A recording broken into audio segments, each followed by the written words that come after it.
You are learning to speak English. Are you ready to speak English with confidence? Let's begin. मैंने बोला मैं नहीं कर सकती। आपने जाकर दोस्त को बताया, उसने कहा कि मैं नहीं कर सकती।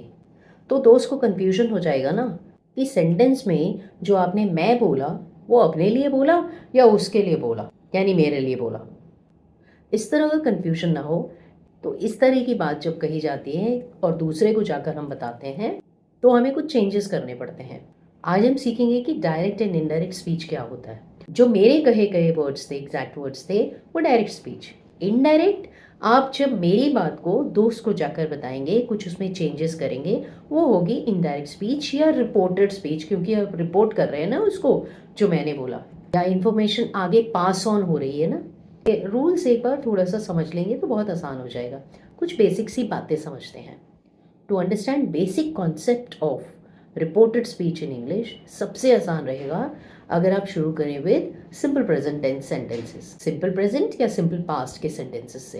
ज़्यादातर सेंटेंसेस हम ऐसे ही बोलते हैं डेली रूटीन में।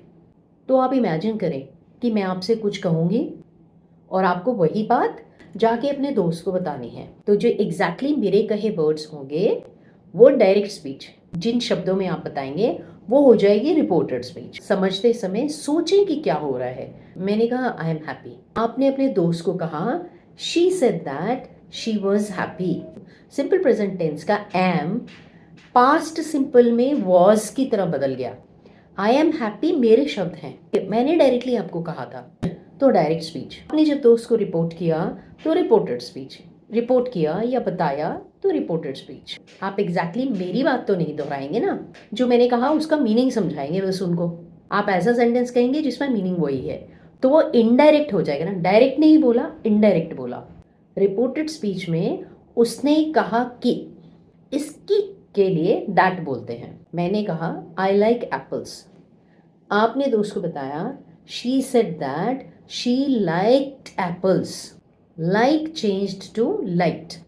वहीं अगर प्रेजेंट कंटिन्यूस टेंस है तो पास्ट कंटिन्यूस टेंस बन जाएगा। जैसे मैंने बोला I am reading a book, आपने दोस्त को बताया she said that she was reading a book. Reading से वॉज रीडिंग हो जाएगा। प्रेजेंट परफेक्ट पास्ट परफेक्ट बन जाएगा। अगर मैंने कहा I have finished the report, आपने मैनेजर को बताया she said that she had finished the report. Have या हैज से हैड बन जाएगा। Simple future will say would बन जाएगा। मैंने कहा आई विल कम टुमारो, आपने दोस्त को बताया she said that she would come the next day. यहाँ दो चेंजेस हुए। I can swim, she said that she could swim. Can say could बन गया। इन एग्जाम्पल्स से आपके दिमाग में कॉमन से सेंटेंसेस की अच्छी फाउंडेशन तैयार हो जाएगी। Once you are comfortable with this you can move on to a bit complex tenses. मैंने कहा आई कैन स्पीक फ्रेंच, आप अपने दोस्त को जाकर इंग्लिश में कैसे बताएंगे? Post your answer. अगर आपको वीडियो इंटरेस्टिंग लगा है तो लाइक एंड शेयर जरूर कर दें। चैनल पर नए हैं तो सब्सक्राइब कर लें। Keep learning and keep supporting. Take care, bye bye.